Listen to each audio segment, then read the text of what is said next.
Muito boa tarde a todos. Bem-vindos ao 8º webinar nesta série de webinars dedicadas ao Covid e o seu impacto nas nossas sociedades, em particular nas sociedades lusófonas, africanas, que são o principal foco dos debates que estamos a ter. É uma grande honra estar aqui hoje e partilhar este webinar com todos vós. Queria começar por agradecer tanto à Associação Portuguesa de Administradores Hospitalares como ao Instituto de Higiene e Medicina Tropical por me terem convidado para compartilhar a moderação deste webinar com o Dr. Alexandre Lourenço, que também participará com uma breve apresentação. O enfoque do webinar de hoje é sobre o impacto nas organizações de saúde, em particular nos hospitais, e vamos ter dois palestrantes, um de Brasil e outro de Portugal, que vão partilhar as experiências dos respectivos hospitais, aproveitando também para refletir um pouco sobre o impacto nos sistemas de saúde dos seus países, mas também refletir um pouco sobre a experiência que têm com os países lusófonos em África e com a interação com os cuidados de saúde primários. O primeiro palestrante será o Dr. Leonardo Rolim Ferraz, que se junta a nós em São Paulo. Cumprimento e agradeço a sua disponibilidade. É diretor da Unidade de Medicina Intensiva do Hospital Israelita Albert Einstein no Brasil, é médico intensivista, fez a sua formação académica na Universidade Federal da Bahia e na Universidade de São Paulo e tem interesse em alta complexidade e transplante de fígado. Tem um MBA em Gestão de Saúde pelo INSPER e tem formações pós-graduadas em Harvard, nos Estados Unidos, tanto na área da saúde pública como em qualidade, segurança e ciência da melhoria, tendo uma certificação de Improvement Advisor. Durante a sua carreira, o Dr. Leonardo Rolim Ferraz liderou várias unidades de terapia intensiva, tanto no setor público como privado, como foco do desenvolvimento de alta confiabilidade, cuidado centrado no paciente e criação de valor em saúde. Agradeço, Dr. Leonardo, a sua participação. Antes de lhe passar a palavra aos palestrantes, apresentar o meu colega e amigo, o professor Kamal Mansinho, que começou a estudar medicina um ano depois de mim em Moçambique. Fomos colegas na faculdade, ele começou um ano depois de mim, e voltámos a reencontrar muitos anos depois aqui em Portugal, no Instituto de Higiene e Medicina Tropical, onde ambos somos professores. O professor Kamal Mansinho é professor auxiliar de Clínica Tropical no Instituto de Higiene e Medicina Tropical e médico infecciologista. É um dos grandes infecciologistas que temos em Portugal. É diretor do Serviço de Infecciologia e Medicina Tropical do Centro Hospitalar de Lisboa Ocidental. Nasceu em Moçambique, como já indiquei, e depois completou o seu curso em Portugal e fez a especialidade em Medicina Interna e dedicou-se à infecciologia.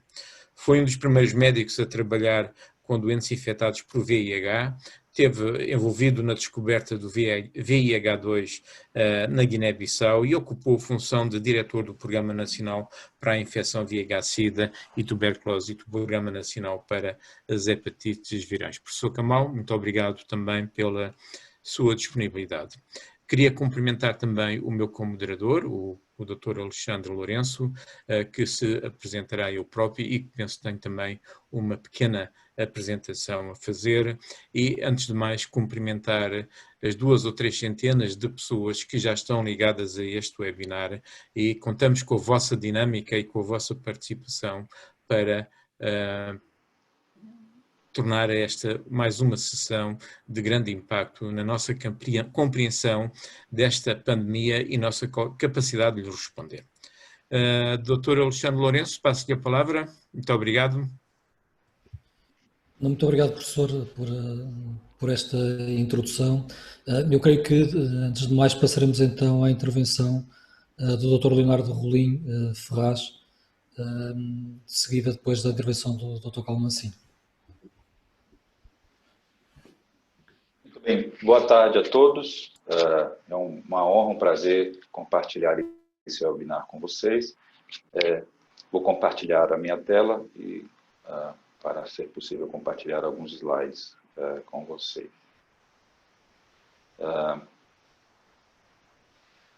A perspectiva que eu escolhi compartilhar com vocês é uma perspectiva de um case de um hospital privado, um sistema de saúde privado que também atua na esfera pública, no Brasil, como esse sistema, considerado de excelência, enfrentou a pandemia e, neste momento, está trabalhando para a retomada.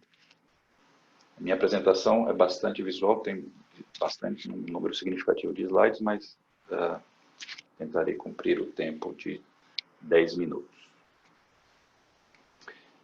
Como todos vocês sabem, o Brasil é um país continental com muitos problemas. Infelizmente, costumamos figurar nos primeiros lugares de rankings mundiais de aspectos negativos. E na pandemia Covid, não fomos exceção, estamos aí no segundo lugar com o número de casos confirmados e também em segundo lugar com o número de óbitos relacionados à pandemia.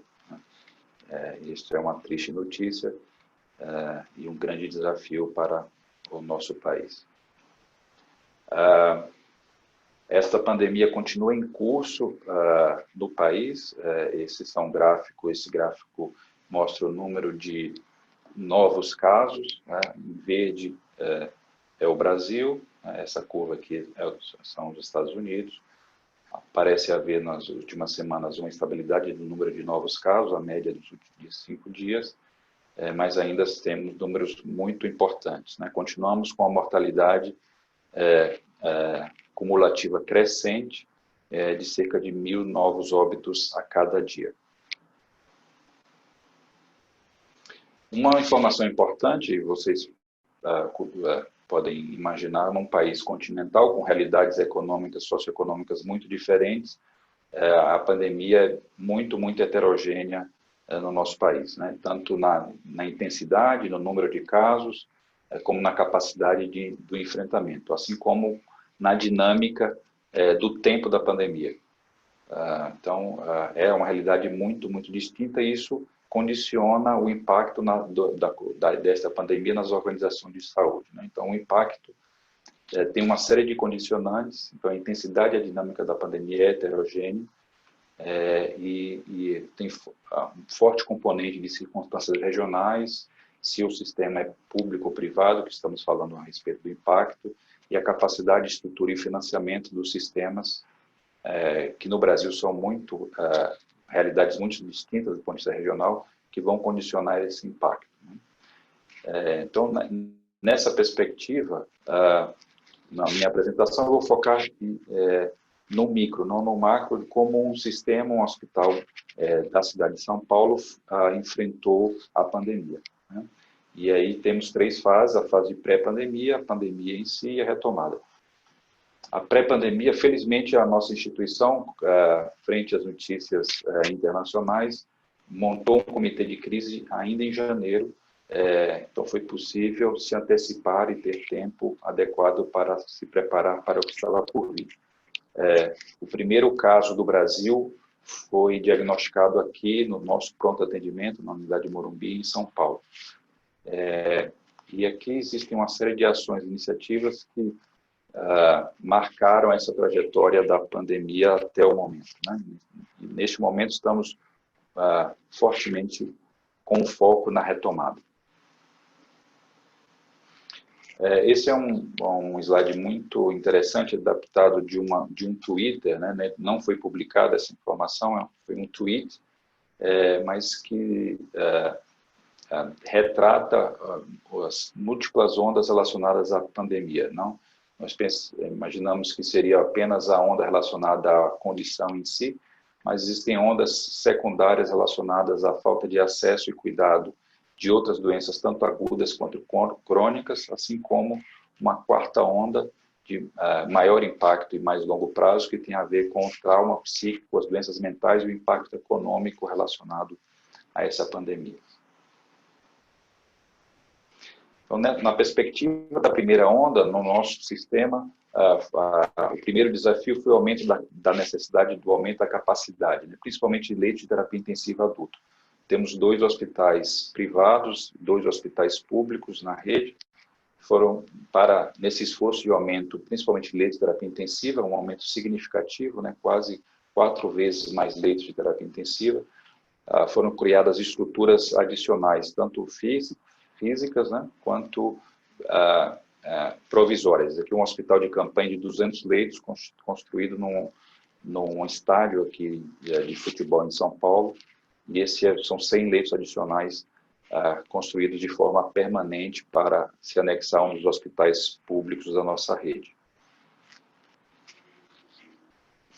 Eu compartilho algumas fotos dessas estruturas. Essa é uma estrutura de UTI de um hospital de campanha, leito de UTI numa estrutura provisória. Este é um dos hospitais públicos. Foi necessário transformar áreas com outros fins, como áreas para um ambulatório de quimioterapia ou centro cirúrgico em leitos de terapia intensiva. Esse é fotos de um outro hospital público da nossa rede, tentando demonstrar a quantidade de leitos utilizados simultaneamente de terapia intensiva. Então, um desafio muito grande de aumento de capacidade exponencial para atender essa demanda. A Associação Médica de Terapia Intensiva do Brasil compartilhou dados consolidados de cerca de 400 hospitais, né, 16 mil pacientes COVID. E é possível fazer o benchmark. Aqui são 2 dados dos nossos hospitais contra este consolidado da média dos hospitais públicos e privados no país. Então, a taxa de ventilação mecânica nos hospitais públicos médios no Brasil é de 66%, dos privados 37%, e esses são os números dos 2 hospitais públicos e dos 2 hospitais privados da nossa rede. Esse aqui são os dados relacionados à mortalidade de pacientes sob ventilação mecânica. Então, 70% dos pacientes em ventilação mecânica nos hospitais públicos no Brasil faleceram. E há, então, uma grande diferença na taxa de mortalidade dos hospitais privados da nossa rede contra a média dos hospitais privados no Brasil, e assim como nos hospitais públicos da nossa rede contra os hospitais públicos no Brasil. E nós podemos conversar um pouco por que há uma diferença tão grande de mortalidade no cuidado de pacientes críticos com Covid. Houve um esforço muito grande da expansão da nossa plataforma de telemedicina. Temos um serviço de tele-UTI, que com o Covid está atuando em mais de 40 locais, com mais de 400 leitos, em que um médico atua de forma remota, compartilhando conhecimento e atuando na beira do leito no cuidado de pacientes Covid. Nós também aceleramos a adoção de plataformas digitais. Aqui 2 exemplos: um hotline telecovid e o desenvolvimento de um aplicativo que compartilhava de forma gratuita todas as nossas rotinas, protocolos e materiais educativos. Em 4 semanas, 10 mil usuários de todo o país passaram a utilizar essa plataforma de educação continuada no cuidado de pacientes COVID. Adotamos também novas tecnologias. Temos uma incubadora de startups. Uma startup desenvolveu um sistema de pressão negativa portátil. Então, nós, de 16 leitos, passamos a contar com 200 leitos com o sistema de pressão negativa na unidade hospitalar do Morumbi. Isso trouxe muita segurança, não só para os pacientes, mas principalmente para os nossos colaboradores. O desafio de compartilhar conhecimento de forma virtual e adotar essas novas plataformas virtuais. Desenvolvemos simpósios virtuais. O nosso simpósio de terapia intensiva, que habitualmente tem 1.000 participantes, é presencial, realizado a cada 2 anos. Realizamos um simpósio virtual com 13 mil inscritos e mais de 50 mil acessos ao conteúdo de forma posterior. Então, precisamos aprender a fazer o que fazíamos habitualmente de forma diferente. Compartilhe algumas fotos das nossas equipes. Há um lado positivo na pandemia, na construção de sentido, propósito e trabalho em equipe, assim como empatia, compaixão, humanização e cuidar de quem cuida, né? Nós passamos a ser protagonistas no cuidado dessa pandemia, uma série de ações para tentar apoiar e suportar a quem estava na beira do leito. Ganhamos muita força, energia, através do reconhecimento, da celebração de todos os pacientes que passaram e venceram a Covid no nosso sistema. Isso foi muito importante para os nossos colaboradores. Passamos também a um protagonismo não só da instituição, como na especialidade, e essas são o jornal de maior circulação no país, e também a revista, e passamos a ser capa da revista, do jornal, por conta da pandemia, e esse é um aspecto positivo desse contexto. Há um aspecto negativo importante que tem a ver com a redução significativa do número de pacientes que foram atendidos nesse período, pacientes sem Covid, uma redução de 80% no volume de atendimentos no pronto atendimento, de 70% de internações não Covid nesse período, e é óbvio que isso tem um impacto financeiro para a instituição. Apenas pacientes graves e hemodiálise foram as áreas em que a receita em 2020, entre janeiro e maio, foi superior do que a do ano passado. Todas as outras áreas, principalmente o centro cirúrgico, uma redução significativa da sua receita. E para vencer este desafio, não só da sustentabilidade, mas para oferecer de forma segura o cuidado de outras doenças, o esforço no momento é de construir um fluxo segregado de atendimento de pacientes Covid e não Covid de forma simultânea. Então, uma série de iniciativas, as duas principais, o uso universal de máscaras, o controle de temperatura em todas as entradas e a segregação de áreas, tem sido utilizado para construir esses dois hospitais em um. E aqui tem algumas fotos desse processo que já está em andamento há cerca de 45 dias. Então, elevadores exclusivos, áreas exclusivas para pacientes Covid, possibilidade de famílias terem encontros virtuais ou presenciais acompanhados da psicologia hospitalar, assim como mesmo entradas e saídas do hospital absolutamente segregadas. O cuidado com novas tecnologias para o processo de higiene terminal nas áreas dos apartamentos de fluxo exclusivo. Então, hoje nós temos dois hospitais, um hospital de fluxo regular para pacientes não Covid e um fluxo exclusivo para pacientes Covid. São dois hospitais em um, com áreas, andares diferentes, e mesmo na medicina ambulatorial, áreas, fluxos, equipes completamente distintas para o atendimento de pacientes Covid e não Covid. Tudo isso foi um esforço grande de comunicação, utilizando as plataformas de redes sociais para informar e passar a mensagem de segurança para pacientes, familiares e médicos. Então, há uma utilização muito intensa dessa plataforma de comunicação para passar a mensagem de segurança.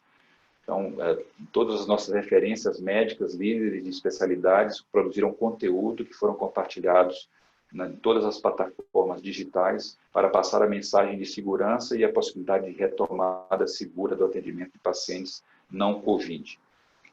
Investimos muito também na plataforma de telemedicina, e disponibilizando, então, sua plataforma como a certificação de telemedicina para o nosso corpo clínico. Em 45 dias, quase 8.000 consultas foram realizadas utilizando a nossa plataforma de telemedicina.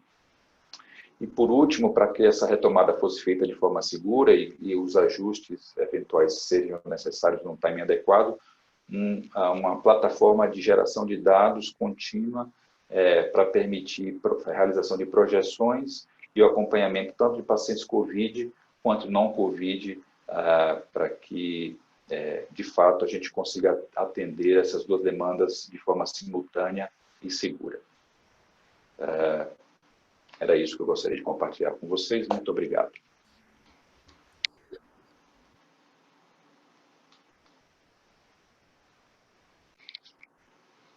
Muito obrigado, Dr. Leonardo, pela extraordinária experiência do Hospital Albert Einstein.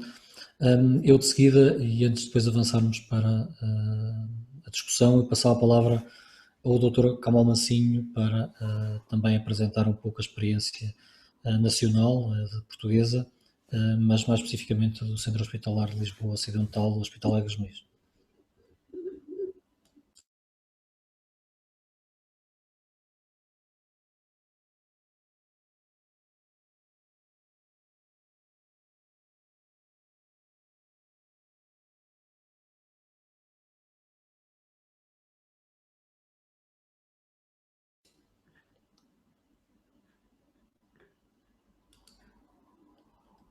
Dr. Kamal, eu pedi-lhe só para estar mudo, para ativar o seu micro, por favor. Está-me a ouvir? Ok, muito obrigado.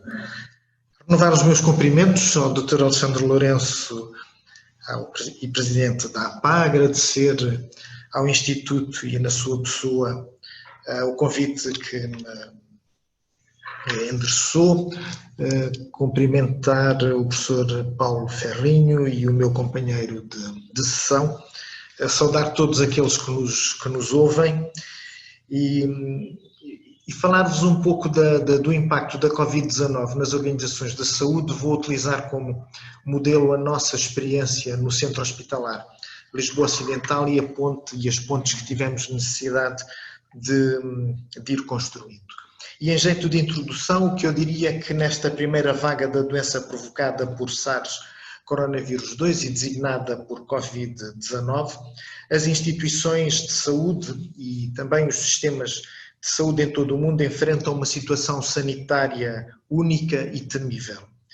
E estão completamente imersos neste momento no acompanhamento e tratamento das pessoas afetadas por este vírus e a diversos níveis. Ao nível dos hospitais, dos quais o serviço de urgência constitui uma das portas de entrada e um constrangimento na gestão adequada dos recursos humanos e naquele sistema de separação que há bocado o Leonardo referia, em termos de triagem para procurar separar doentes Covid, ou diria doentes respiratórios e doentes não respiratórios, com todos os riscos que os sistemas de triagem atualmente disponíveis colocam, porque eles não contemplam algumas destas situações pandémicas.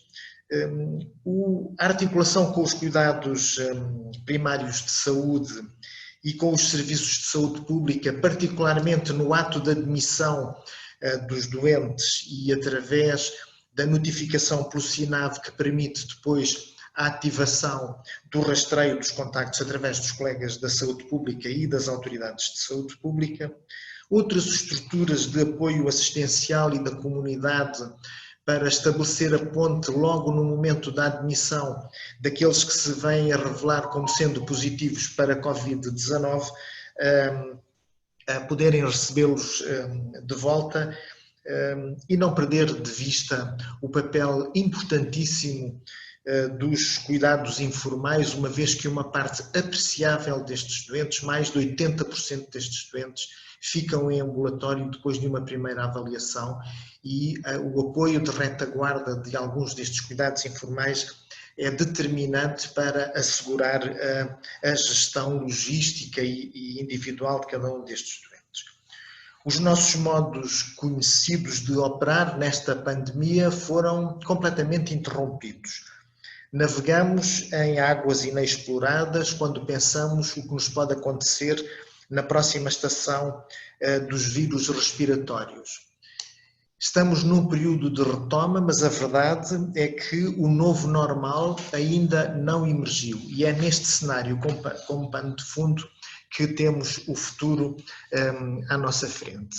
De acordo com a Organização Mundial da Saúde, estava a ver se conseguia... De acordo com a Organização Mundial de Saúde, até ao dia 7 de julho do corrente ano, esta pandemia já causou cerca de 11 milhões e meio de pessoas infectadas e um pouco mais de meio milhão de óbitos, com uma dispersão enorme em todos os países do mundo. Lembrar-vos que também Portugal não é exceção. E relativamente a Portugal temos atualmente um pouco mais do que atualmente no dia 8 de julho, um pouco mais do que 45 mil casos confirmados, 1.644 óbitos, o que daria uma letalidade para casos confirmados de cerca de 3,2%. Destes doentes confirmados, cerca de 487 estão internados e 73 em unidades de cuidados intensivos. Mas quando se olha para a distribuição dos casos neste mapa de Portugal continental, aquilo que nós podemos constatar é que a propagação da Covid-19 em Portugal é desigual e por isso condiciona diferentes padrões de sobrecarga regional do Sistema Nacional de Saúde e também diferentes taxas de letalidade.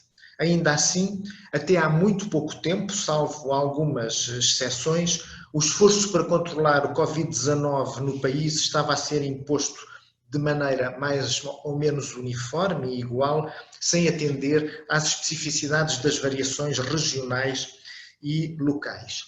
Se, por um lado,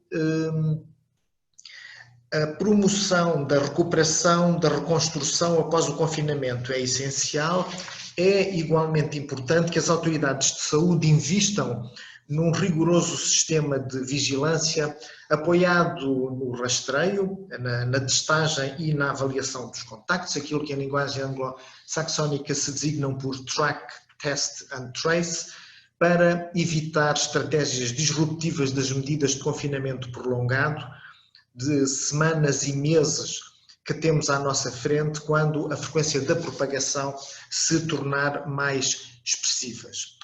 A experiência de alguns países constitui um importante papel de ensinamento, quer relativamente à gestão atual do surto em curso, quer na preparação do período pós-pandémico, se quiserem, no período pós-confinamento.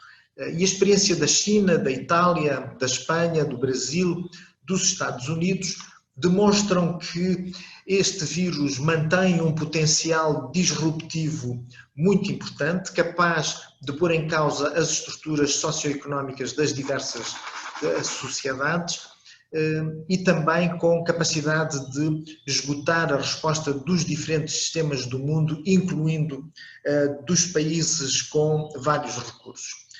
Quando revisitamos a nossa experiência no Centro Hospitalar de Lisboa Ocidental, especificamente na fase inicial no Hospital de Egas Muniz, internamos, ou o serviço de internamento tinha uma capacidade limitada, tal como a unidade de cuidados intensivos, e o serviço de urgência estava localizado no Hospital de São Francisco Xavier.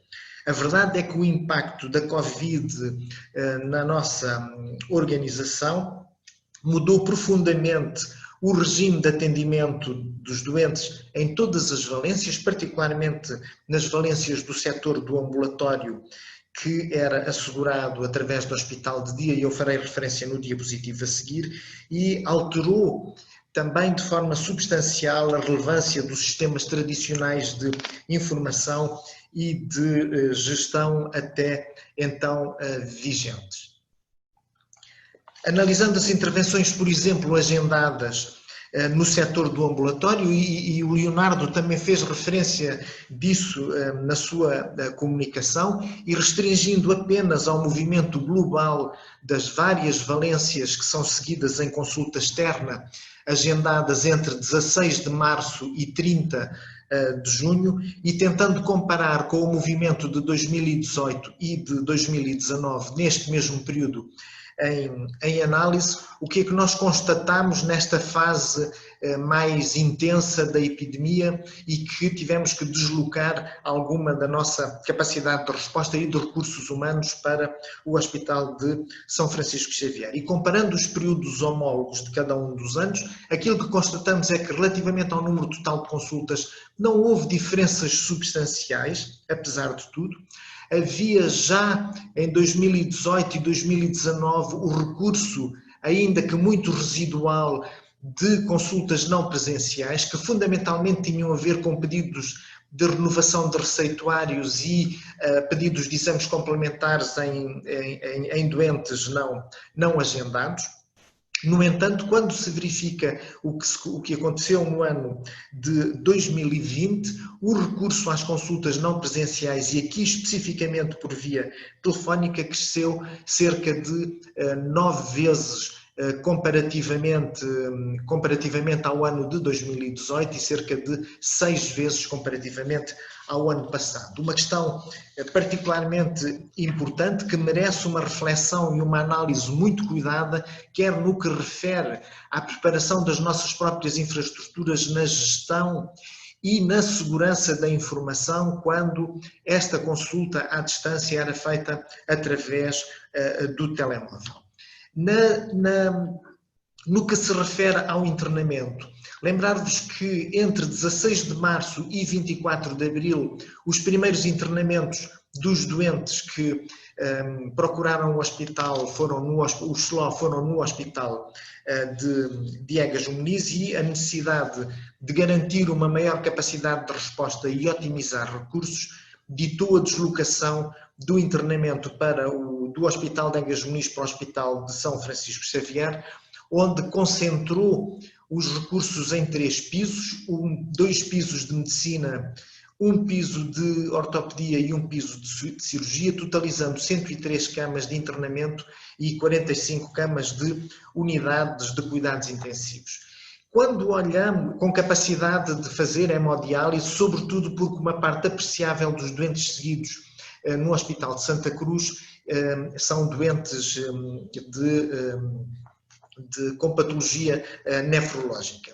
E o que esta crise tornou mais visível e exacerbou foram alguns dos problemas estruturais e de recursos humanos pré-existentes, revelou fragilidades já conhecidas do modelo organizativo e assistencial, particularmente ao nível do serviço de urgência, realçando a necessidade de um investimento adequado e coerente na força de trabalho e em infraestruturas para assegurar os níveis adequados de quadros de profissionais de saúde treinados com melhores condições de trabalho e de segurança, e tendo como prioridade a qualidade assistencial e a segurança. A gestão dos recursos humanos multiprofissionais nesta pandemia revelou que os diretores de serviço e os gestores hospitalares enfrentam desafios complexos e simultâneos em diversos níveis.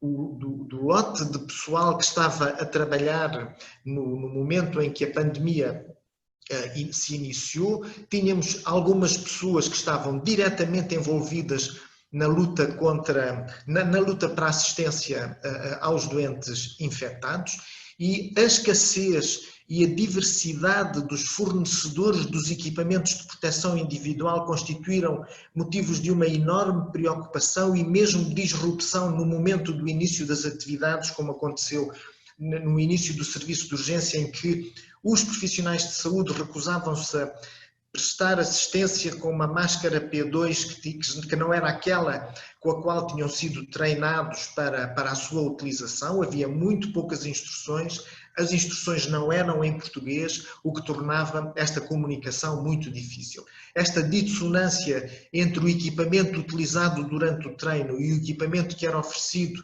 subitamente de uma noite para a manhã seguinte a um turno constituía um momento de grande disrupção. Outras pessoas estavam a trabalhar por via remota, encontrando formas inovadoras, eu diria tateando às vezes para encontrar formas de prestar serviço à distância, garantir a ação administrativa e académica do hospital, mais uma vez colocando-nos alguns problemas de segurança ao abrir para o exterior de uma forma nem sempre muito controlada os sistemas de acesso ao sistema informático restrito.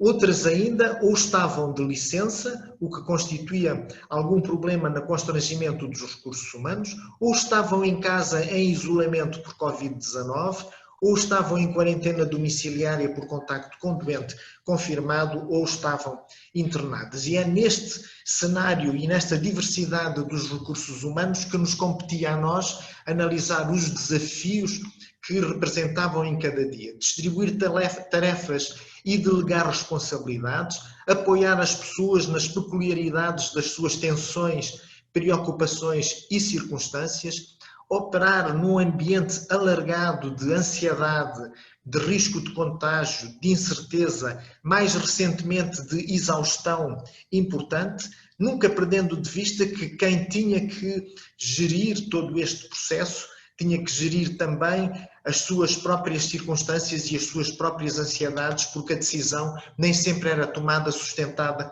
com o conhecimento completo sobre a situação. O enfoque da resposta inicial na pandemia da Covid-19 foi feito na maior parte dos países e das instituições de saúde, procurando abordar as necessidades críticas do doente com Covid-19. E aqui reflete apenas os óbitos por Covid-19, que são uma parte do impacto global na saúde pública, não só imediata, mas no futuro próximo, que se pode prolongar por um período mais longo. As implicações agudas e crónicas desta pandemia têm um impacto profundo sobre a população. Por exemplo, a informação de muitos países europeus revela que há um aumento significativo do excesso de óbitos em março e abril de 2020, exatamente nesta fase inicial de aceleração rápida da epidemia. Enquanto que muitos dos outros óbitos muitas vezes estão notificados como não estando diretamente atribuíveis a Covid-19. A tal questão do doente que morre com Covid-19 ou que morre de Covid-19. Em algumas regiões, mais de 50% dos óbitos são registados como não estando relacionados com a Covid-19 e aí o impacto do cancelamento e a disrupção e mesmo a evitação das pessoas para a procura dos cuidados de agudo, o impacto retardado no longo prazo das situações crónicas de saúde, de doença mental, o cancelamento e a evitação dos serviços são um outro fator e, por fim, o desemprego que exacerba vários problemas de saúde mental e a frequência do suicídio. E, portanto, a retoma à atividade normal, olhando para uma organização de prestação de cuidado, reveste-se de uma complexidade particular. A literatura é escassa para nos informar sobre quais as estratégias que funcionaram melhor durante a pandemia, como devemos executá-las de maneira a retirar a maior eficiência possível e em que universo temporal elas devem ser aplicadas. E de acordo com este autor, este diagrama reflete bem a relação entre a dimensão temporal durante o surto pandémico e pós-pandémico e os investimentos financeiros e o desempenho financeiro que é necessário ter. Estamos aqui na fase pré-pandémica, com um desempenho considerado basal, o declínio da atividade eletiva e o declínio da atividade eletiva e do volume de acompanhamento dos doentes do ambulatório, como eu referi há bocado, antes da subida da ascensão da Covid-19, o impacto da Covid-19 seguido de um platô como ainda assim um declínio com perda de continuação do volume da atividade eletiva, um exercício de tentativa de recaptura da atividade eletiva após a resolução do Covid-19, com tendência para alguma estabilidade e depois, novamente, estabilização do volume eletivo e após o suporte de procura. Esta etapa em que nos encontramos levanta problemas logísticos e de organização interna muito complexos. Qualquer pequeno deslize tem dado origem a surtos nosocomiais com implicações quer ao nível dos recursos humanos, quer ao nível da gestão de todo o processo. Os objetivos de desenvolvimento sustentado para 2030 nas regiões da União Europeia são de facto uma preocupação neste período de pandemia. Sabemos que 68% dos países reportaram que os serviços de tratamento das doenças não transmissíveis foram suspensas por causa da Covid-19, 66% das consultas de hipertensão e 58% das consultas de diabetes e suas complicações foram parcial ou totalmente interrompidas. Na Holanda, por exemplo, os novos diagnósticos de cancro diminuíram em cerca de 25%. Em vários países, incluindo em Portugal, o programa de rastreio do cancro foram suspensos. Em Espanha, os casos de infartos agudos de miocárdio tratados em serviços de cardiologia diminuíram em aproximadamente 40% quando comparado com as semanas que precederam esta pandemia.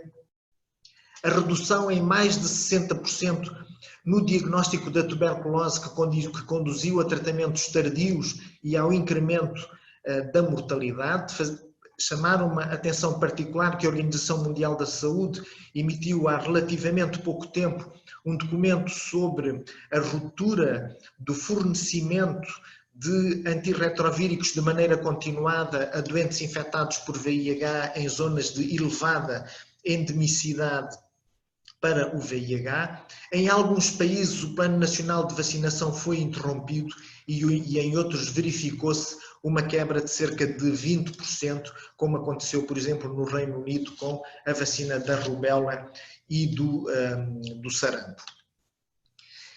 É verdade que, do ponto de vista dos objetivos do desenvolvimento do milénio, no limite, este enquadramento nesta pandemia permite assumir que os objetivos sustentados de desenvolvimento são, na realidade, a medicina preventiva como futuros choques, mas as respostas terão de ser diferentes das convencionais.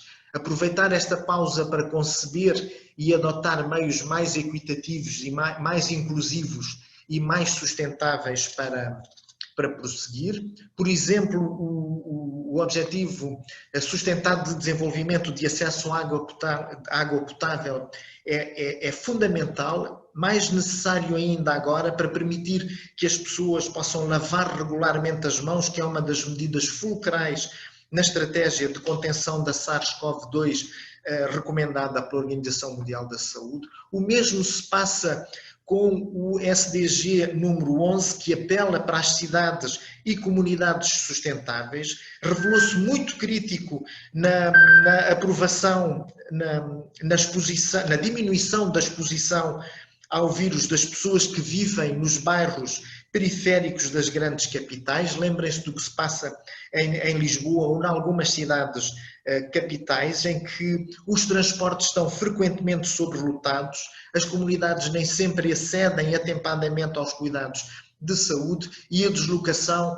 obriga a esforços muito significativos para que possam chegar atempadamente aos seus empregos. O mesmo se passa com os objetivos sustentados de desenvolvimento número 13, por causa da necessidade de abordar as condições de saúde pré-existentes, tais como as doenças não transmissíveis. Se lembrarem que uma parte das pessoas com diabetes, hipertensão e outras patologias da senescência constituem o fator de risco mais importante para a gravidade da Covid-19, então é muito objetivo perceber que nós não podemos perder de vista que estes objetivos continuam a ser atuais e devemos pugnar pela sua realização. Ter uma certeza que, se as respostas à SARS-CoV-2, qualquer que seja o continente e quaisquer que sejam os recursos, forem ad hoc, subfinanciadas, sem visão e enquadramento com objetivos no longo prazo, as décadas de progresso para o desenvolvimento sustentado irão retroceder e continuaremos a ter uma atitude permanentemente reativa em resposta a um problema que há muito tempo todos nós prevíamos e esperávamos que nos poderia acontecer. Em jeito de nota final, diria que a magnitude e a escala das mudanças que a SARS-CoV-2 desencadeou e continuará a desencadear nas semanas e nos meses que se seguem, é imperioso refletir não apenas na proporção desta crise de saúde, mas também conceber uma reestruturação consequente dos cuidados de saúde. Nas últimas 2 décadas, vivemos ciclicamente situações disruptivas, períodos de redução acentuada da capacidade de resposta assistencial. Lembremos-nos do que se passa em todas as estações da gripe. Numa das reuniões com o Conselho de Administração do hospital onde eu trabalho, discutíamos esta questão. Em agosto ou em junho é porque são as férias, chegamos a setembro e outubro é porque vem o inverno e estamos neste ciclo de subalocação de recursos necessários de acordo com a procura. Sabemos que as dinâmicas tradicionais de prestação dos cuidados de saúde continuam a afetar e a retardar a adoção de medidas não reativas. estruturais e estruturantes capazes de robustecer o Sistema Nacional de Saúde e atingir uma maior eficiência dos progressos da ciência e da tecnologia. Muito obrigado. Muito obrigado, Dr. Calamacinho, pela exaustiva apresentação e interessante apresentação. Eu, antes de passarmos aqui a uma fase de debate, queria só também fazer aqui um pequeno enquadramento e depois apresentar uma ferramenta que foi desenvolvida pela Associação Portuguesa de Administradores Hospitalares, a GLINT, e a Organização Mundial de Saúde em termos de planeamento e considerando esta matéria relevante do impacto que a Covid-19 teria sobre as instituições de saúde. E este foi logo uma preocupação grande que tivemos no início de março, possibilitando que esta ferramenta ficasse disponível praticamente no final de março, o que acabou também por ser uma preparação em tempo recorde. Esta ferramenta hoje encontra-se disponível no site da Organização Mundial de Saúde. Eu não sei se conseguem ver o meu ecrã, quer na região europeia, quer no headquarters, na Organização Mundial de Saúde Global, essencialmente nas áreas destinadas ao surge de resources, ou seja, na componente também de estratégia e planeamento de resposta à rede. Na prática, a Organização Mundial de Saúde desenvolveu 3 ferramentas e endossa 3 ferramentas, uma delas destinada especificamente a recursos físicos, a máscaras, aos equipamentos de proteção individual, a ventiladores, a gel desinfetante, várias essas áreas. Depois outra ferramenta muito destinada para organizações, para hospitais, para planeamento de recursos humanos, e esta ADAPT que eu vos vou apresentar, que é uma ferramenta essencialmente com várias vertentes e que atualmente está a ser utilizada em vários países. Esta ferramenta está disponível em várias línguas, em inglês, espanhol, russo, português, francês e arábico. Eu vou passar para a versão em portuguesa.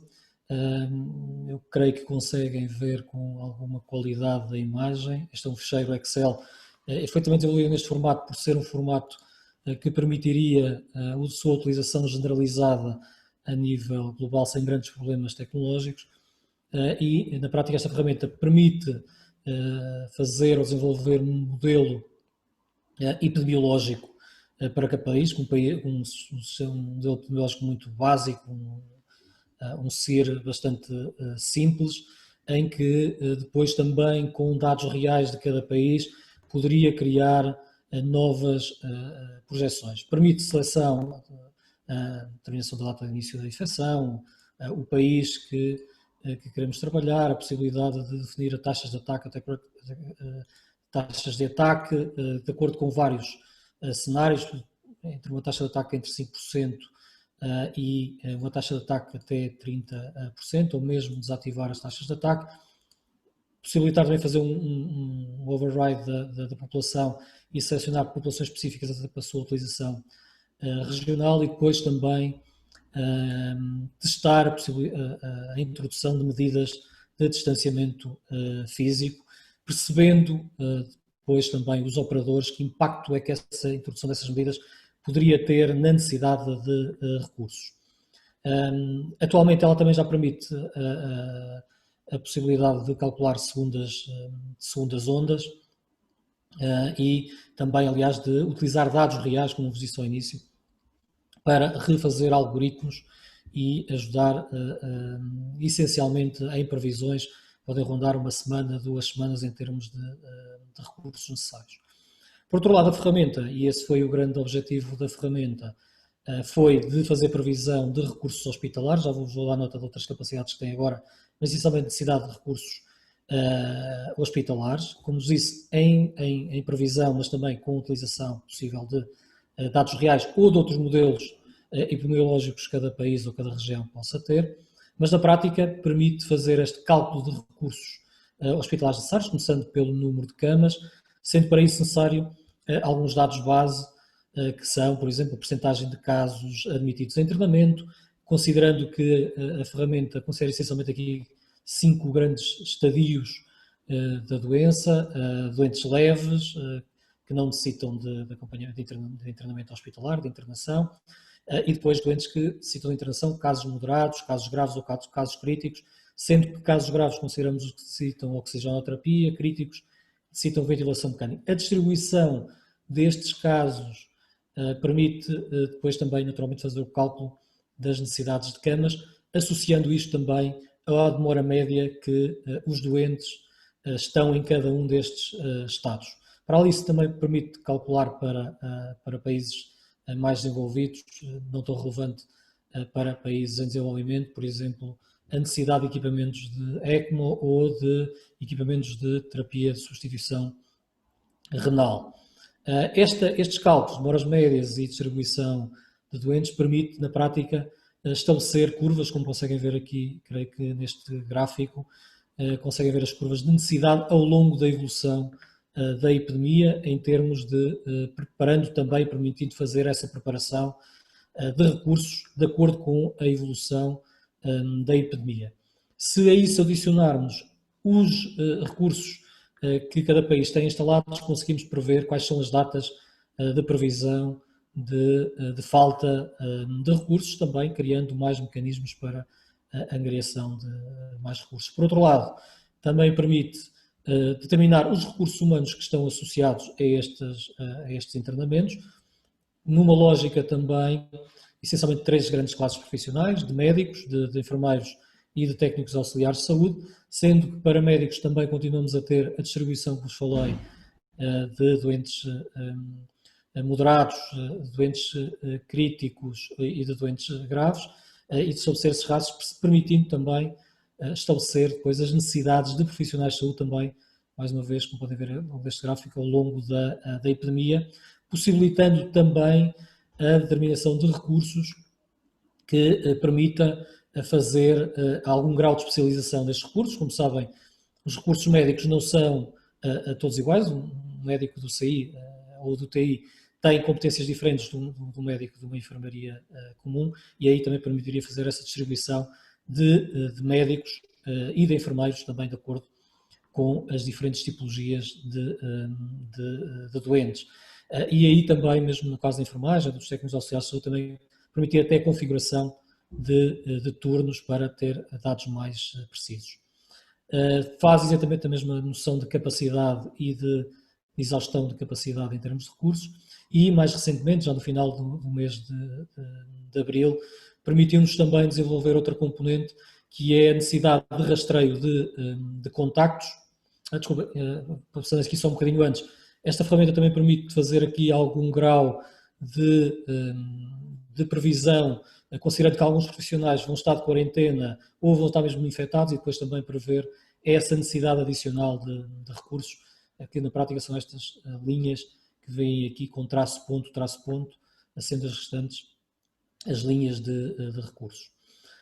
Por outro lado, a ferramenta também foi, como estava a dizer, desenvolvida com um avanço, também dada a necessidade também da Organização Mundial de Saúde em prestar apoio a vários países, na necessidade de rastreio de contactos e de acompanhamento domiciliário de doentes, e atualmente permite também estabelecer, de acordo com a evolução da epidemia, estas necessidades em termos de número de profissionais que fazem rastreios de contactos e também de profissionais que fazem acompanhamento domiciliário de doentes. Como disse, essa ferramenta está disponível no site da Organização Mundial de Saúde, quer da região europeia, quer na Organização Mundial de Saúde global, e naturalmente está disposta, tem vários tutoriais também para a sua utilização, e se necessário podemos apoiar os países. Aliás, a nível da Organização Mundial de Saúde temos feito várias formações para várias regiões e vários países para a sua utilização. Não queria deixar de dar nota, foi uma apresentação muito rápida das potencialidades desta ferramenta, mas também não temos muito tempo e seria interessante passarmos essencialmente aqui para esta discussão que estamos a ter hoje. Muitas vezes, e fazer só aqui uma pequena introdução, estamos muito centrados na resposta Covid. Eu creio que os nossos dois oradores avançaram um pouco para além da necessidade da resposta Covid, que é essencial. mas que efetivamente nós mantemos alguma, e que, grosso modo, eu creio que mesmo no Brasil e em Portugal e na maioria dos países mesmo lusófonos, conseguimos perceber que, mesmo considerando as características de cada país, não existe uma sobrecarga ou uma incapacidade total dos sistemas de saúde responderem às necessidades Covid, mas isso fez à conta de um redirecionamento de recursos para a Covid. E, efetivamente, isso vai ter impacto na saúde das populações. Em Portugal, para dar nota ao nosso auditório, já ultrapassamos mais de 1 milhão de consultas hospitalares e mais de 100 mil cirurgias não realizadas. Certamente o Leonardo, no Brasil, também terá dados sobre isso, mesmo a nível só do Albert Einstein e do impacto que teve na prestação comum. Eu perguntava-vos, e essencialmente lançava à discussão, este impacto para além da Covid, sendo que as nossas estruturas hospitalares vão manter-se, e depois também queria um pequeno comentário sobre isso, vão se manter muito limitadas em termos de capacidade para ter uma atividade normal. Eu creio que foi o Leonardo que apresentou esta ideia também do sistema dual, num hospital, dois sistemas. Isso vai também ter impacto na capacidade de resposta dos hospitais, e queria essencialmente começar pelo Leonardo e depois passar para o Kamal Mansinho para comentarem como é que nós realmente vamos viver nesta necessidade de resposta dupla e se realmente vamos ter capacidade para responder duplamente à Covid, considerando que até vamos ter mais surtos, certamente, e responder às necessidades gerais da população. Leonardo.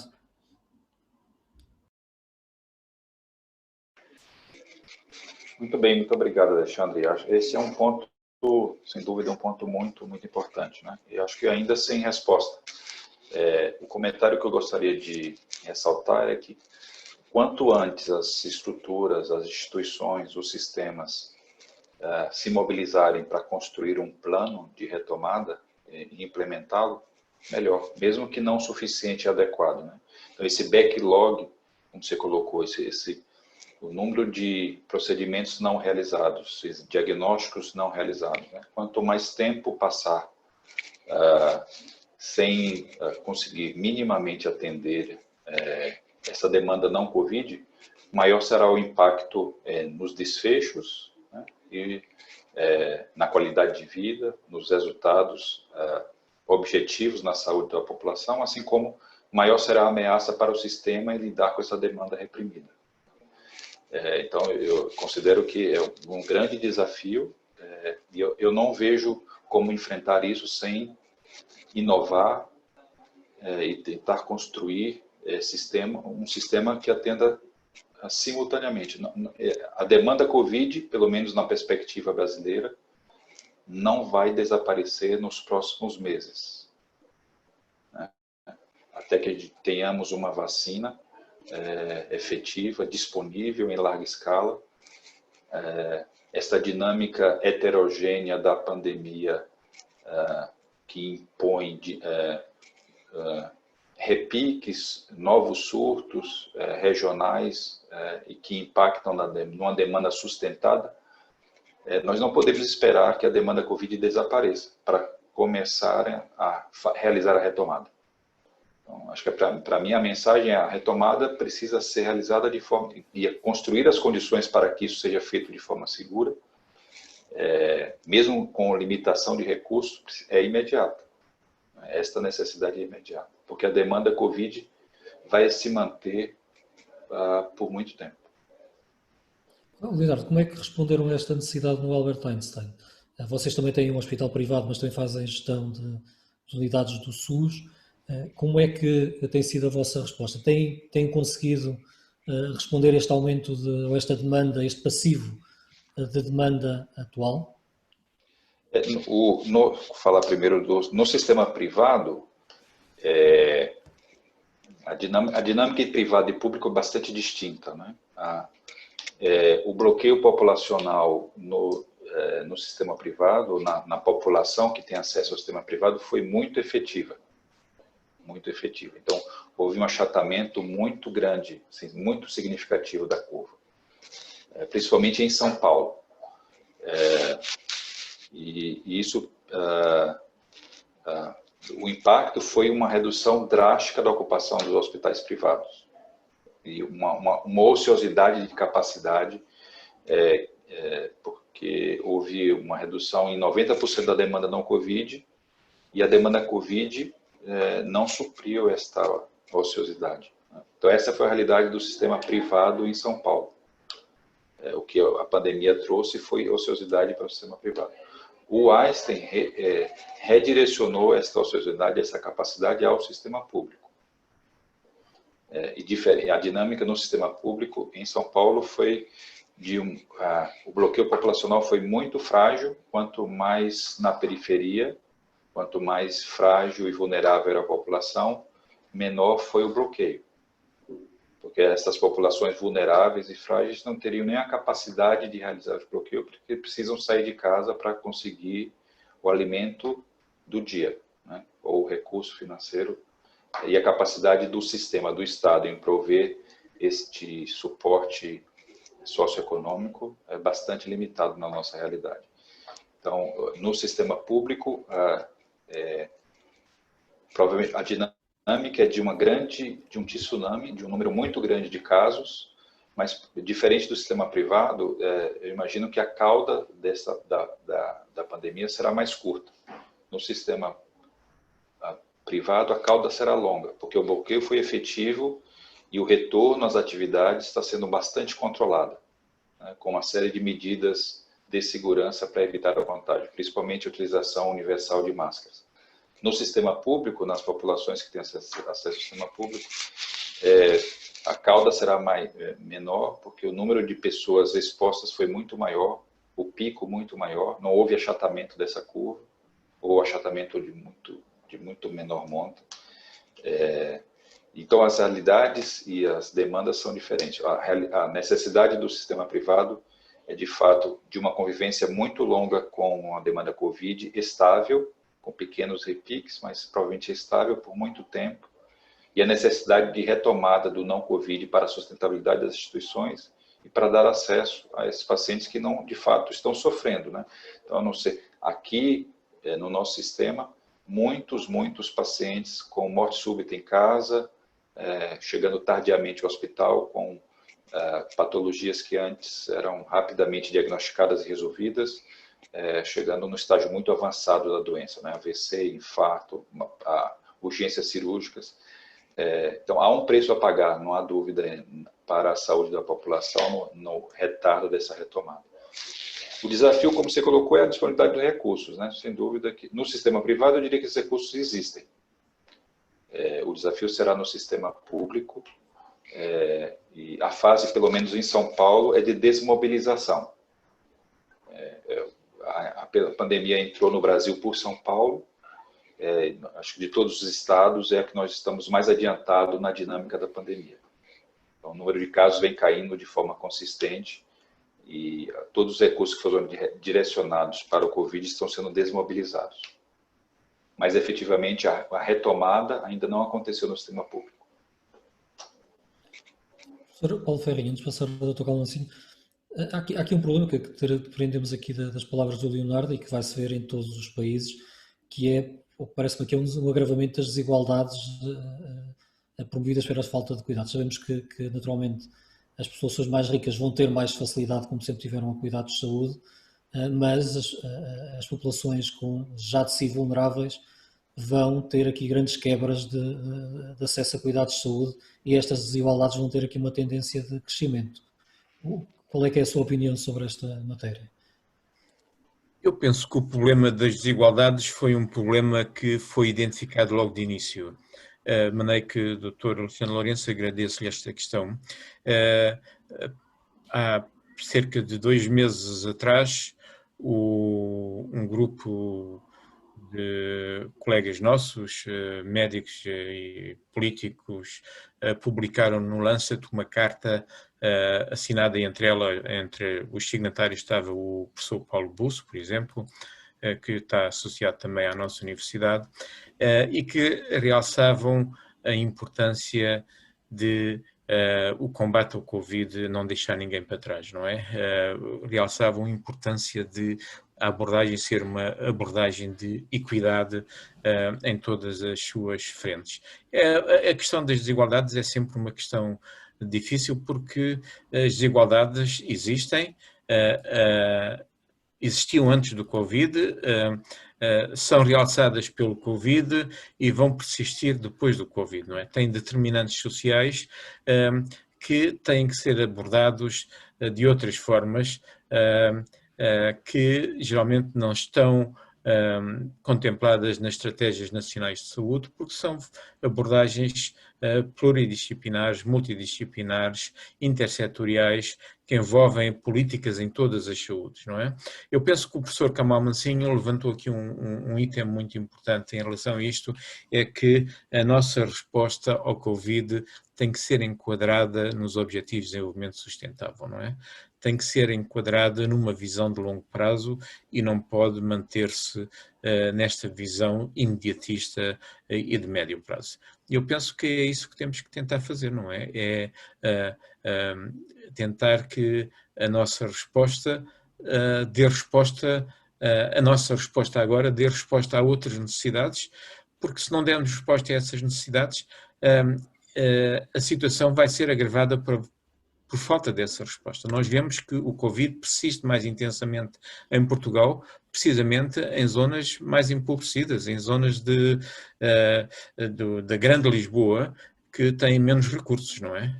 É um reflexo, esta persistência do Covid nestas zonas mais intensamente, é um reflexo desta nossa incapacidade no passado de responder às desigualdades. De maneira que agradeço a sua pergunta. E todos nós temos que procurar respostas para conseguir encontrar a resposta, não é? Muito obrigado. Esta realmente é uma questão relevante e até Portugal teve e atravessou aqui a primeira fase da epidemia, primeiro que o Brasil. Talvez o Brasil e Portugal tenham atravessado esta fase de pico da epidemia antes de muitos países africanos. Dr. Galson, o que é que nós podemos aprender do que já vivemos com a epidemia, considerando naturalmente esta preparação dos sistemas de saúde para a resposta à Covid, mas assegurando a necessidade de manter o sistema ativo para a resposta não Covid? Está com o seu micro desativado. Muito obrigado pela sua questão. E indo um pouco ao encontro do que o professor Paulo Ferrinho disse há bocado e da questão que tinha colocado a propósito do agravamento das desigualdades, efetivamente, tal como aconteceu nos surtos do passado, mas esta, por nos estar mais próximo e estarmos a acompanhá-la quase em tempo real, o que temos muito mais presente é que, à semelhança de alguns dos surtos do passado, esta epidemia aprofundou a pobreza dos mais pobres e criou novos pobres. E, portanto, a minha preocupação em determinado momento é que os processos de acompanhamento estavam a ficar muito centrados em grupos de risco, entre aspas. E, portanto, eram os idosos, eram os que tinham patologias e outras comorbilidades e perdia-se de vista, ou saíam fora do nosso radar, estes novos vulneráveis, não é?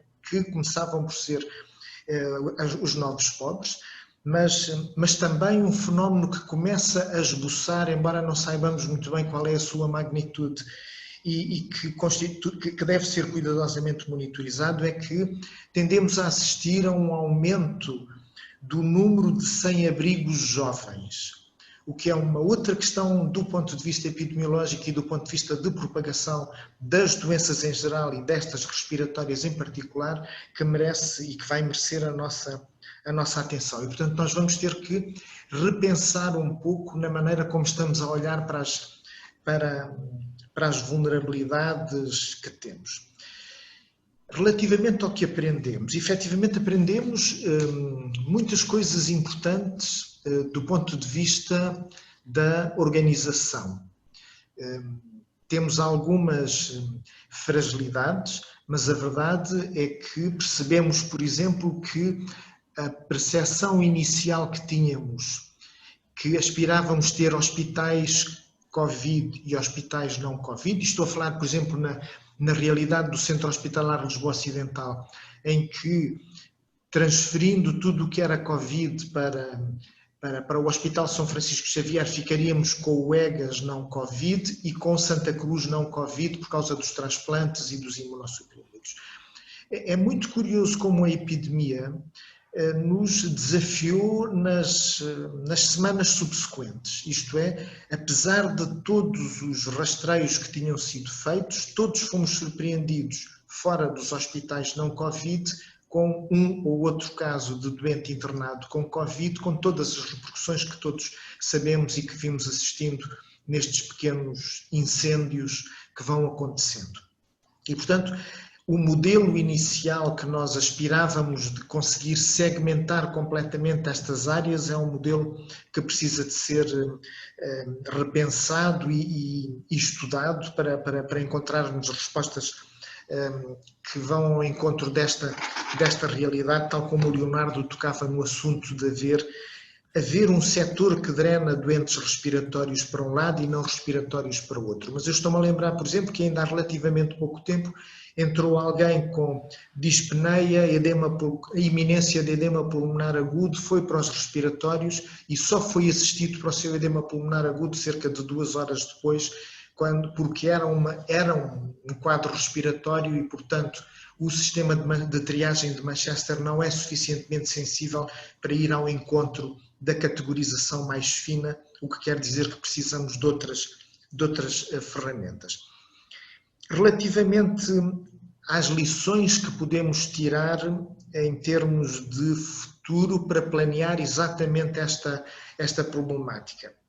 Não temos ainda dispositivos ou ferramentas com sensibilidade suficiente para conseguirmos segmentar com segurança os doentes. A PCR não ajuda muito, isto é, nós temos doentes neste momento internados em entupir enfermarias que mantêm PCRs positivas há 5, 6 semanas, só muito recentemente é que a OMS e algumas das outras entidades reguladoras clarificaram essa situação de que a partir dos 10 dias de evolução da doença com 3 dias de apirexia, uma PCR positiva nessas circunstâncias não significa transmissibilidade, mas as nossas entidades de saúde ainda não transferiram para as nossas normas para que elas possam ser adotadas e vamos ter que desconstruir porque nas nossas cabeças neste momento PCR positivo é igual a transmissibilidade, portanto nem vai para o lar, nem vai para casa se não tiver condições, nem para nenhuma outra estrutura que o possa receber. As serologias que poderiam ajudar a perceber um pouco algum enquadramento também ainda precisam de algum tempo para que nós possamos perceber o verdadeiro alcance como ferramenta operativa, não como ferramenta de investigação do surto. E, portanto, temos boas ferramentas para investigar o surto, ainda não temos ferramentas suficientemente sensíveis no domínio operativo e que vai constituir um desafio para estes próximos tempos.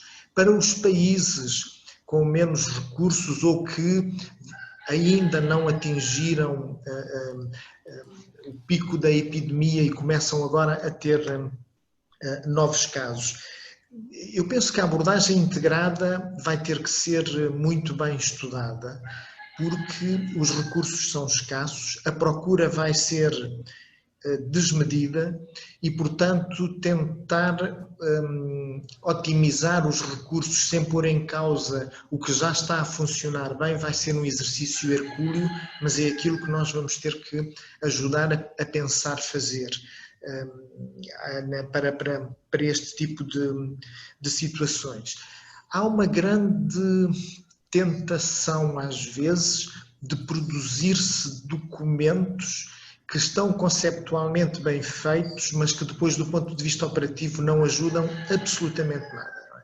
E devemos exatamente fazer um esforço para fugir a isso. Ficamos todos bem na fotografia, com documentos muito bem elaborados, mas depois, quando queremos torná-los operativos, somos confrontados com detalhes mas são os grandes detalhes que fazem a diferença no terreno e que permitem intervir e mitigar nas situações de esgotamento de recursos. Não sei se fui ao encontro da questão que colocou. Sim. Parece aqui também é que estamos muito longe de ultrapassar este problema. Nós vamos ter que conviver realmente com a Covid. No Brasil, talvez estejam a enfrentar este problema, mas essencialmente na Europa vamos enfrentar, a partir dos meses mais frios, essencialmente infecções respiratórias e a gripe sazonal. Como é que acha que, Dr. Kamal, como é que acha que nós nos podemos preparar para a convivência da Covid com todas as outras infecções respiratórias e particularmente com a gripe sazonal, que acaba por criar sempre, como ainda há pouco falou, uma enorme pressão sobre os nossos sistemas de saúde?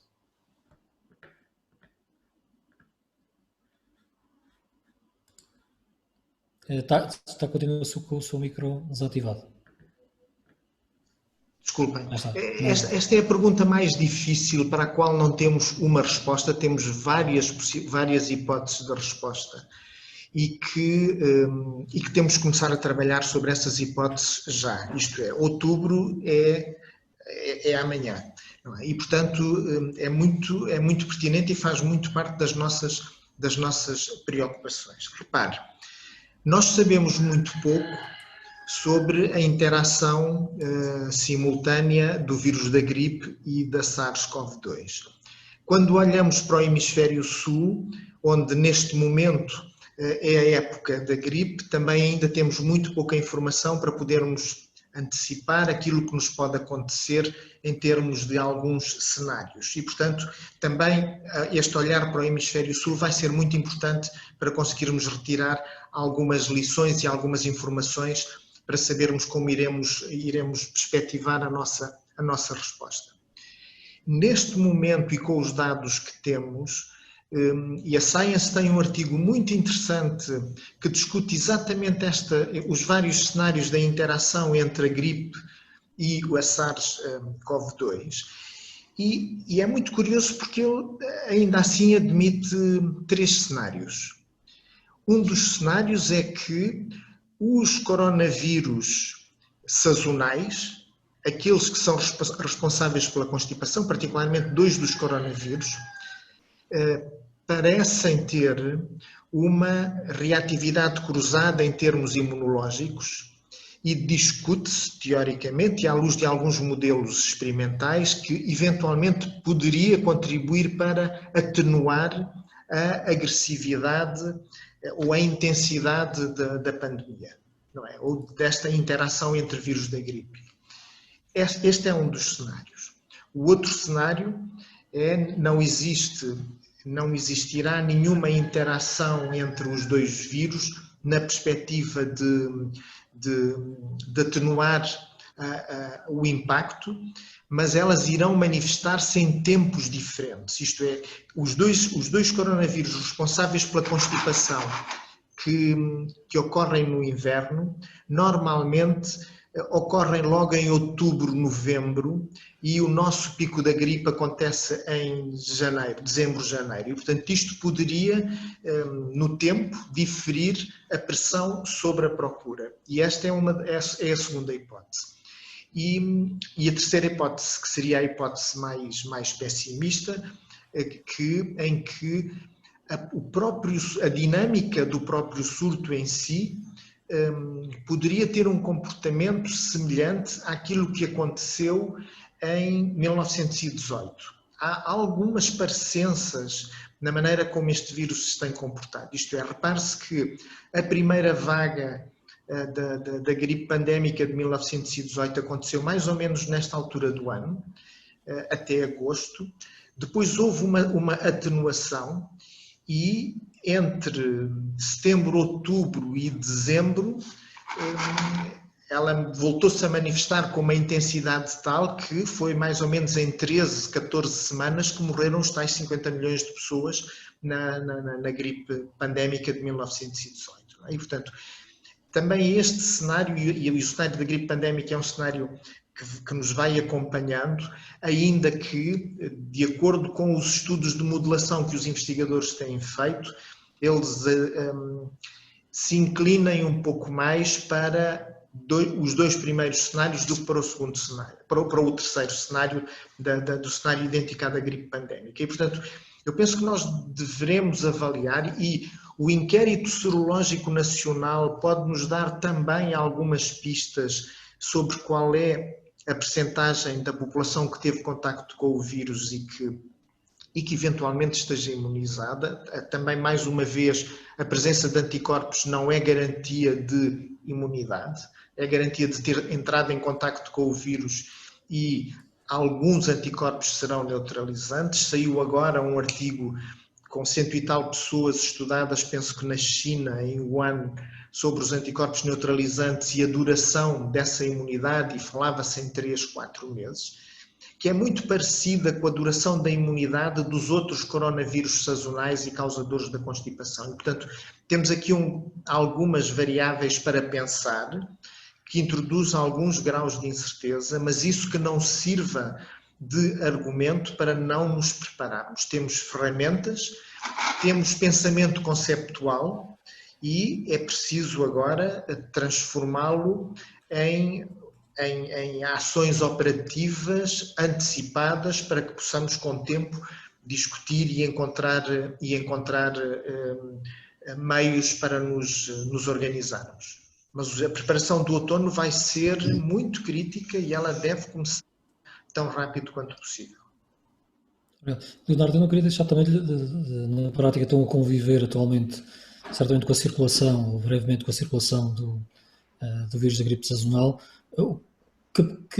Se sim, se não, nesta fase, tem algum tipo de preparação para a circulação dos dois vírus, ou pelo menos qual é a sua percepção sobre esta problemática, que realmente em Portugal começa a ser muito discutida em termos de necessidade de planeamento de recursos? Bom, obrigado, Alexandre, pela pergunta. Antes de falar sobre a gripe, eu gostaria de ressaltar um ponto que esta resposta do sistema e das organizações de saúde passa obrigatoriamente pela capacidade de geração de dados, informações e a capacidade analítica, que seja regional, que seja contextual à população que essa organização, aquele sistema atende, né? Eu não acredito que dados nacionais possam induzir tomadas de decisão ou diretrizes ou políticas que possam ser aplicadas para todos os contextos, regiões, organizações de um país. Então, muito menos para um país da dimensão que o Brasil, muito menos para um país com a dimensão do Brasil. Sem dúvida. Mas mesmo, eu acredito, mesmo em Portugal, há situações e dinâmicas da pandemia e da estrutura e organização do sistema de saúde que são particulares, né? E a nossa capacidade, acredito no Brasil, das instituições, das organizações de saúde, dos sistemas em produzir dados, e principalmente de ter a capacidade analítica de tomar decisões baseadas, gerar informação e tomar decisão baseada nesses dados, bastante limitado. Então, eu acho que o sucesso da retomada e da construção desse sistema dual passa obrigatoriamente por um aumento da nossa capacidade de gerar informação, dados e da capacidade analítica que permita um planejamento e antecipação da tomada de decisão que seja compatível com o contexto daquela cidade, daquela organização, daquele sistema. Em relação à gripe, havia uma forte expectativa também aqui em relação ao inverno e da dinâmica entre esses dois vírus, ou dos vírus respiratórios sazonais e a Covid. O que está acontecendo, talvez o principal componente seja o que está acontecendo com as crianças, esta demanda não veio. Não há um aumento de demanda de outros vírus, né? Pelo menos não até o momento. O que está acontecendo é assim, os serviços de pediatria estão extremamente ociosos, né? As crianças isoladas em casa, sem um convívio nas escolas, deixaram de ser vetores de transmissão das infecções respiratórias aos seus pais. Eu acho que a impressão nossa é que há um forte componente desse isolamento social infantil na incidência de infecções respiratórias em nosso meio. Então, isso eu acho era inclusive algo que não estava previsto, mas não há uma sobrecarga ou uma interação de outras infecções respiratórias com o Covid, pelo menos não até o momento, no inverno brasileiro. Antes, nós estamos começando a aproximar do fim. Leonardo, para terminar, queria só lhe deixar também uma pequena pergunta que está mais relacionada com a gestão de recursos humanos. A sensação que nós temos cada vez mais, quem trabalha no setor, é de uma exaustão profunda, principalmente das equipas que trabalham com a Covid. O Leonardo também, na UTI, certamente tem mais dificuldades de executar o seu trabalho, dado os equipamentos de proteção individual, todos os novos processos que têm que ser instituídos, considerando também esta manutenção da pressão sobre o sistema, particularmente no Brasil, como é que acha que podemos aliviar os profissionais de saúde, se isso é possível, de que forma e na prática, que impactos é que isto pode ter no médio prazo em termos destes profissionais de saúde? Obrigado, Alexandre. De novo, essa é uma questão muito importante, né? Muito. Procuramos aqui no Einstein, desde o primeiro momento, traçar uma estratégia que pudesse dar suporte e apoio emocional e psicológico ao profissional de saúde que está na beira do leito. A terapia intensiva das especialidades e dos ambientes hospitalares, antes da pandemia, estava entre os maior incidência de burnout, né? Então, só por isso já merecia uma estratégia direcionada, né, específica. E desenvolvemos uma série de estratégias. Primeiro, oferecer grupos de escuta e investir em estratégias de aumento de resiliência, de conexão corpo-mente. Então, nós criamos áreas de descompressão nos ambientes assistenciais, estimulamos as pessoas mesmo durante o plantão, ter pausas de descompressão psicológica. Desenvolvemos um aplicativo, uma plataforma digital com muitos conteúdos que ensinam meditação, técnicas de relaxamento, um canal de comunicação para suporte psicológico, e um programa chamado OVID, até uma analogia aí ao Covid e a ter grupos de escuta, um programa chamado OVID. Grupos de escuta e dinâmica virtuais, né? Então, um profissional, um psicólogo, um terapeuta, durante o plantão fazia lives, né? Continua fazendo encontros virtuais, as pessoas nessas áreas de descompressão se conectam através de um celular, e mesmo em grupo, praticam exercícios durante a assistência para tentar reduzir o estresse. Esse é um aspecto, né, de suporte, apoio e desenvolver estratégias para promover resiliência e suporte psicológico. O outro diz respeito a recrutar recursos humanos, né? Então, nós mudamos nossos modelos assistenciais na UTI e recrutamos não especialistas, né? Então, médicos, enfermeiros, fisioterapeutas de outras áreas, né, passaram a atuar na unidade de terapia intensiva. E para permitir isso de forma segura e dar segurança psicológica para esses profissionais, nós mudamos o modelo assistencial, colocamos essas pessoas na base da pirâmide, colocamos especialistas num nível superior, reforçando a supervisão do cuidado. Então, os especialistas atuam na supervisão do cuidado, dando apoio técnico e no processo de decisão ao não especialista. E esse especialista também atua de forma horizontal, né, com escalas horizontais, enquanto que quem está na base da pirâmide, o não especialista, tem escalas verticais, com menor carga horária, com menor exposição ao risco e à sobrecarga emocional do paciente COVID. Então, basicamente, essas são as duas estratégias que a gente tem utilizado para dar sustentabilidade à força de trabalho que está na beira do leito. E, é claro, não perder a oportunidade de reconhecer, de comemorar as pequenas vitórias, de reconectar as pessoas ao sentido e ao propósito de ser um profissional de saúde. Então, essas estratégias de motivação e engajamento também são muito importantes para que essa força de trabalho, os nossos colegas, a equipe multiprofissional que está na beira do leito, consiga enfrentar este desafio de forma sustentável. Leonardo, foi um prazer tê-lo connosco. Certamente teríamos aqui muitos mais pontos para abordar. Há aqui um ponto que adoraria discutir, que era dar a oportunidade de apresentar a vossa experiência em termos de inovação no Albert Einstein, principalmente até da vossa estrutura de incubação de empresas que tem no Albert Einstein e como é que foi a resposta a esta crise, mas realmente estamos a aproximar-nos aqui do tempo de encerramento. Eu deixava também só uma pequena oportunidade ao Dr. Kamal Massim para falarmos aqui um pouco também desta área da gestão da força de trabalho, dos recursos humanos, se está a sentir esta preocupação e como é que nós podemos abordar melhor a gestão melhor e adequada dos profissionais de saúde.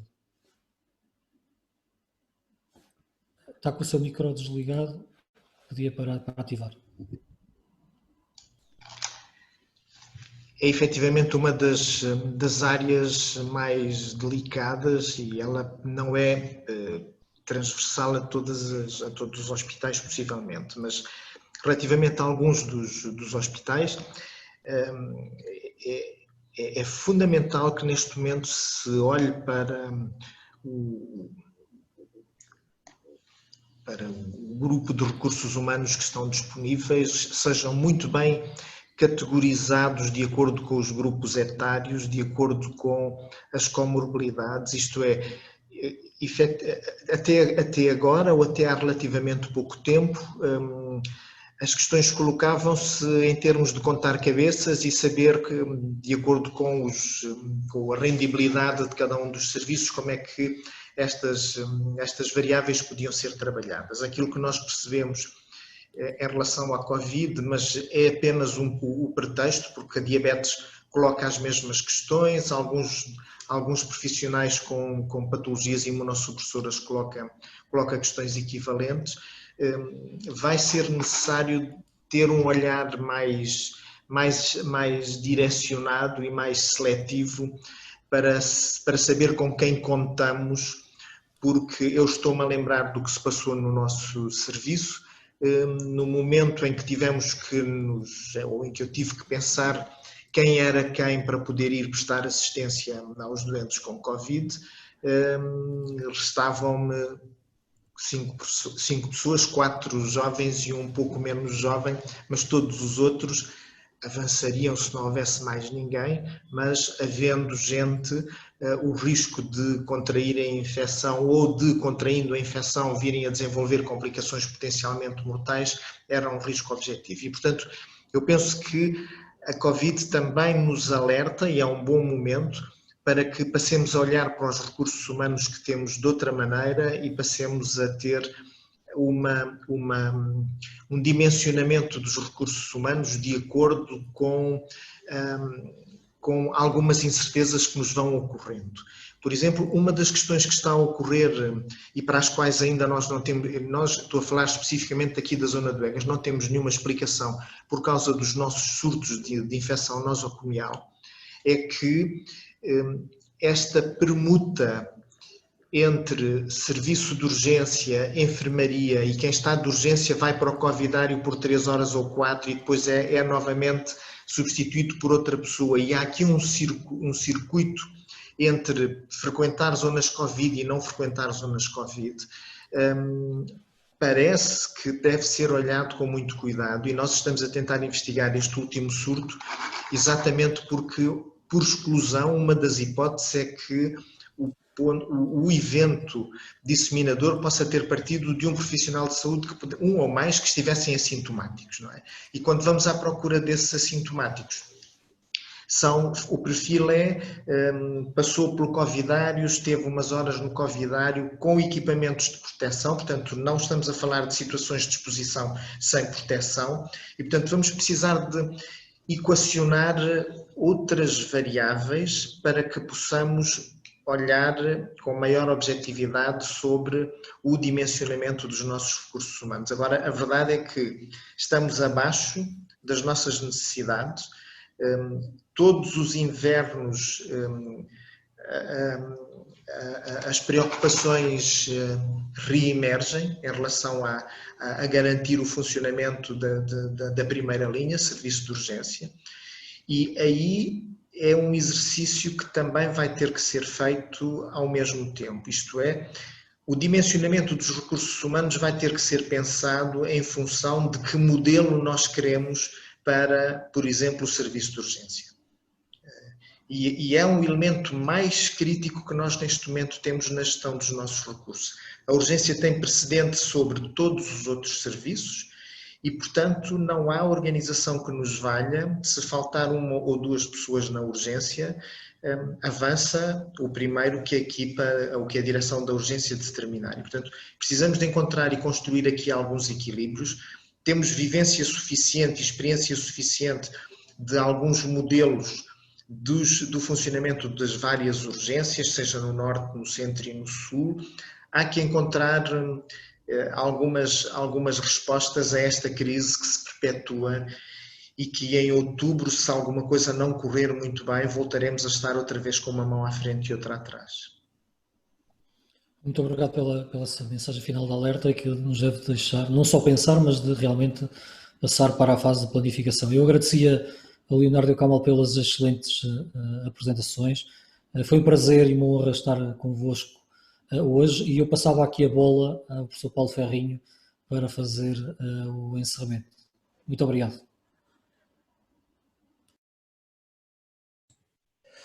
Muito obrigado, caros colegas. Foi realmente um momento muito enriquecedor, aprendemos imenso. Eu penso que estes webinars refletem a importância de trazermos juntos neste espaço de debate pessoas que vêm de áreas distantes, de diferentes continentes, de diferentes hemisférios, porque ao fim e ao cabo estamos a trabalhar com uma pandemia que tem a sua expressão variável de acordo com o contexto, de acordo com a estação, de acordo com as características populacionais e já vimos agora como podemos aproveitar o facto de termos a pandemia em diferentes fases, em diferentes estações do ano e como isso pode ser muito importante em termos das lições que podemos transmitir uns para os outros. Daqui eu penso que para mim este seminário veio mais uma vez reforçar a importância destes webinars. A segunda mensagem que sobressai daquilo que foi dito hoje é que um tema central em tudo o que foi dito é o tema dos recursos humanos, não é? Passaram aqui imensas mensagens sobre os recursos humanos e eu penso que não vou tentar relembrar nenhuma delas porque terminamos com este tema, mas realmente é um tema central e sem uma estratégia, sem uma abordagem correta dos nossos recursos humanos, nunca teremos uma resposta adequada. Um terceiro tema que tanto foi abordado pelo o nosso colega do Brasil, como pelo Kamal Mansinho, é a questão da retoma, não é?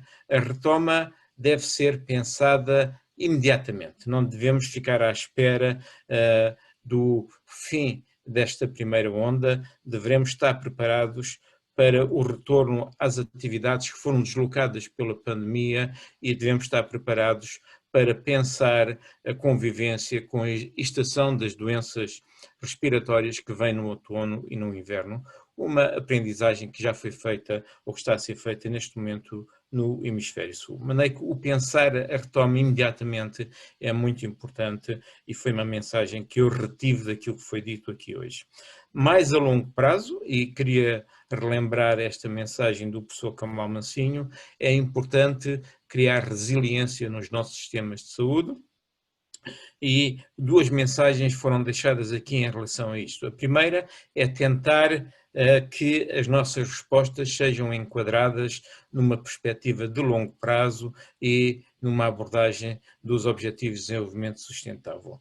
E a segunda mensagem em relação a esta resiliência é que as nossas respostas têm que estar também enquadradas com as comunidades, com a sociedade civil, e é muito importante repensar toda a atividade de resposta no contexto não só de hospitais e de centros de saúde e de Serviço Nacional de Saúde, mas cada vez mais num contexto de sistemas locais de saúde. E neste momento em Portugal há um debate sobre este tema a decorrer que é muito importante, e estes sistemas locais de saúde são um instrumento que nos permitirá tornar mais resilientes em relação ao futuro e a futuras pandemias. A questão das novas tecnologias, a sua importância para ferramentas de resposta, para sistemas de informação, para a adequação dos serviços hospitalares, etc., foi mais uma vez levantada, já foi abordada em webinar anterior, mas as novas tecnologias estão presentes em todos os aspectos da nossa resposta e são muito importantes. Por último, duas mensagens finais.